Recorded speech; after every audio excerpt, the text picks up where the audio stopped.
नमस्कार। आर के त्यागी, गाजियाबाद, दिल्ली एनसीआर। ओम सच्ची जनवाणी नमे चैनल पर आपका स्वागत है। कृपया चैनल को सब्सक्राइब करें और वीडियो को शेयर अधिक से अधिक करें, लाइक और कमेंट भी करें, शेयर करें ताकि सभी रिटायरी साथियों तक जाए, पब्लिक एट लार्ज तक जाए, all sections of society, all sections of political parties to public at large तक जाए और गवर्नमेंट तक जाए। पेंशन अपडेशन का मसला चल रहा है, लेकिन पेंशन अपडेशन तो यूएफबीयू ने नहीं करा और आईबीए और यूएफबीयू ने डिस्कस किया था, लेकिन उस पर इच्छा शक्ति नहीं थी, ना तो आईबीए में और ना ही यूएफबीयू में। यूएफबी के सभी लीडर्स, 9 घटक कॉन्स्टिट्यूएंट्स, कोई इच्छुक नहीं था पेंशन अपडेशन करने के।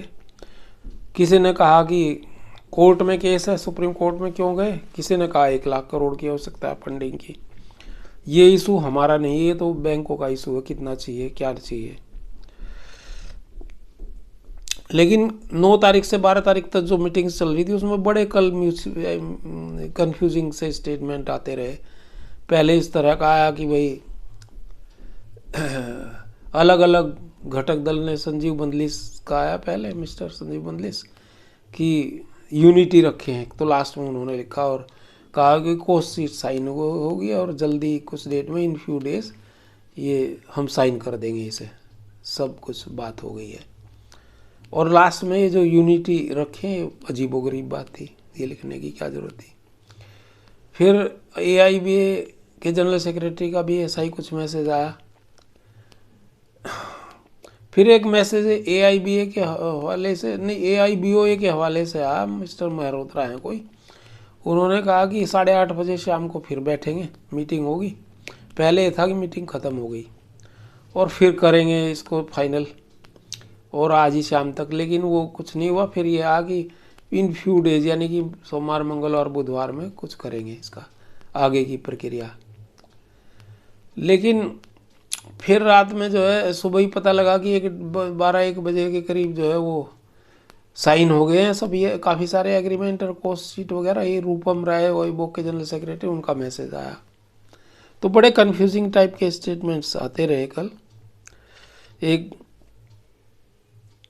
फिर उसके बाद जो है आज भी कई मैसेज आए, लेकिन कहीं भी इन्होंने ना तो कोस्ट सीट कोई शेयर की और ना कोई जो इनके तय हुए होंगे मैटर्स वो भी तय किए। कौन पता नहीं क्या कॉन्फिडेंशियल ये इसको बना रहे हैं। 1-2 मैसेज मैं आपको सुना देता हूँ। अच्छा, एक उमेश शर्मा हैं, उनका भी मैसेज आया था, ये मेरठ से हैं और स्टेट बैंक के डीजीएम है, जो केस लड़ रहे हैं इसमें 40 से 50% वाला। उन्होंने भी एक लिखा message, good morning, happy Lohri and Makar Sankranti greetings. In the early hours of this morning around 1 AM IBA and UFBU have signed 12th BPS agreement. It's unprecedented deal since its highest ever settlement in terms of financial cost to the banks, but at the cost of we pensioners. Indeed, it is very disappointing agreement as far as we pensioners are concerned. As per inside information, the ex gratia formula arrived at is as follows: for SBI pensioners, increase in DA neutralization, increase in 50% basic pay, total multiplied by 33% amount of ex gratia। इस तरह से formula बताया इन्होंने। फिर उदाहरण दिया, let me state for pre two retirees, if increase in DA is 6,000, increase in 50% basic pay is 3,000, that is 6,000 plus 3,000, 9,000, 9,000 into 33% निकाल लिया इन्होंने, जो आया 9,000 का 2,970 to be paid as from 1 November 2022। ये एक्स ग्रेशिया इन्होंने बताया। For information regards Umesh Sharma, GOP 13 जनवरी 24। जो कि बोले कि ये जो मुझे रिसीव हुआ वो मैंने फॉरवर्ड कर दिया। ऐसे ही बाद में और भी कई मैसेज आए। एक मैसेज इनका भी है, ये CH वेंकटचलम का भी बाद में आया।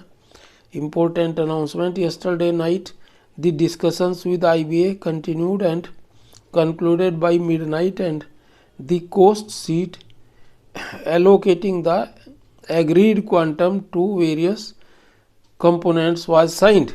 Ex gratia for pensioners has also been decided.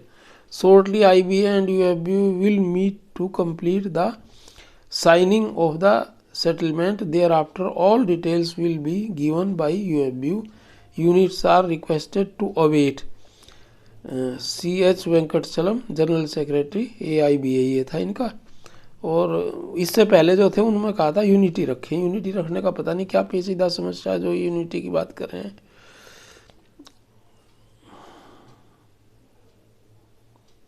अब इन्होंने ये भी कहा कि एक्स ग्रेशिया डिसाइडेड हुआ है इसमें, लेकिन बताया कुछ नहीं है इसमें इन्होंने। अच्छा, कुछ लोगों ने मुझे लिखा, मैंने लिखा था इनको, लोग सीनियर्स लोगों को लिखा था, जो ज़्यादा एक्टिविस्ट वही हैं। Friends, if senior retirees don't want to emphasise on special allowance anomaly removal demand that would harm them too, हमें तो हार्म करेगी 12 के बाद वालों को, उन्हें भी ज़्यादा करेगी। Because after October 12 major portion of increase is in special allowance. October 12 के बाद ज़्यादातर जो बढ़ा है, इंक्रीज हुआ है, वो स्पेशल बैलेंस में गया है। And hence on pension updation they will get only updation up to October 12। Pension updation से October 12 तक का ही मिलेगा, उसके बाद तो स्पेशल अलाउंस में चला गया। मुश्किल से 5-7% इधर आया है तीन सेटलमेंट में। Later increase will not be benefit to any retiree, think on it too. मैंने लिखा रिगार्ड्स आर के त्यागी का जवाब। तो हालांकि कई लोगों ने कहा कि हमने तो नहीं कहा, स्पेशल अलाउंस कहते हैं, लेकिन मुझे खुद कहते हैं लोग कि स्पेशल अलाउंस को मत बीच में डालो।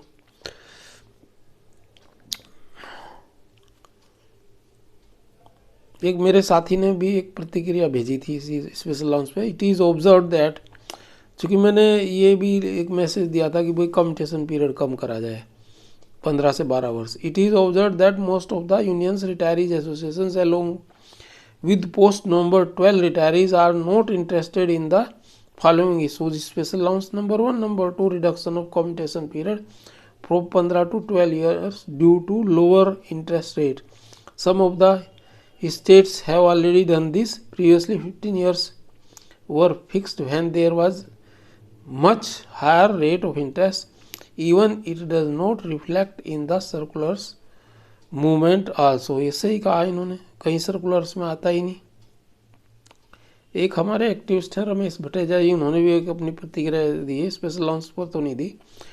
Friends, if we analyse the post dated 31 2024, यानी कि आज की, regarding development in settlement of 12th BPS, everything had been discussed and settled out, not sign. The reason of not signing is being given as the costing of headwise expenses is yet to be calculated. Another reason given by Mr. Y.K. Bhargav is that probable it had not been signed due to pending court hearing at Kolhapur Court on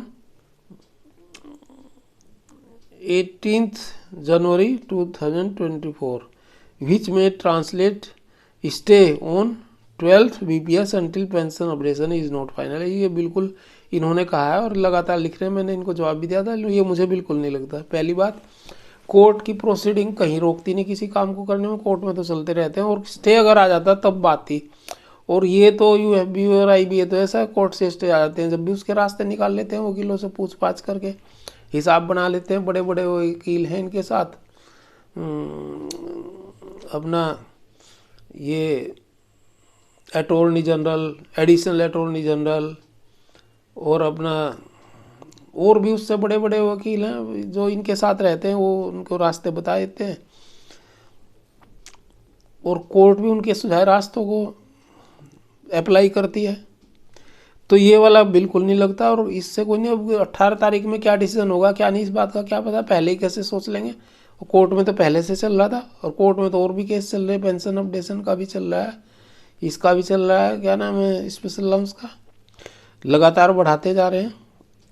अब आगे लिखते हैं, now I am of the view that the reason of not signing the court case then ex gratia will not satisfy the petitioner and court.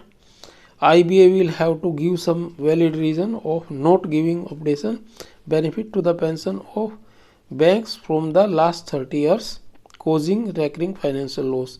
I think God always stands with the sufferers. We may hope now for some better decisions than ex gratia. Regards Ramesh Bhateja, pensioner ESBBJ। और इन्होंने अपना number भी दिया, लेकिन मैं इत्तेफाक नहीं रखता इनकी बात से, वो एक अलग बात है।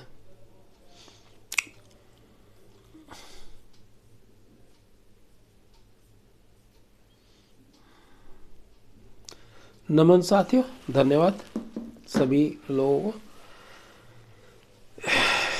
क्रांतिकारी अभिवादन सारे रिटायरी साथियों को, रिटायरी लीडर्स और बैंक पेंशन एक्टिविस्टों को। सभी लोग संपन्न और प्रसन्न और स्वस्थ मंगलमय रहे सह परिवार।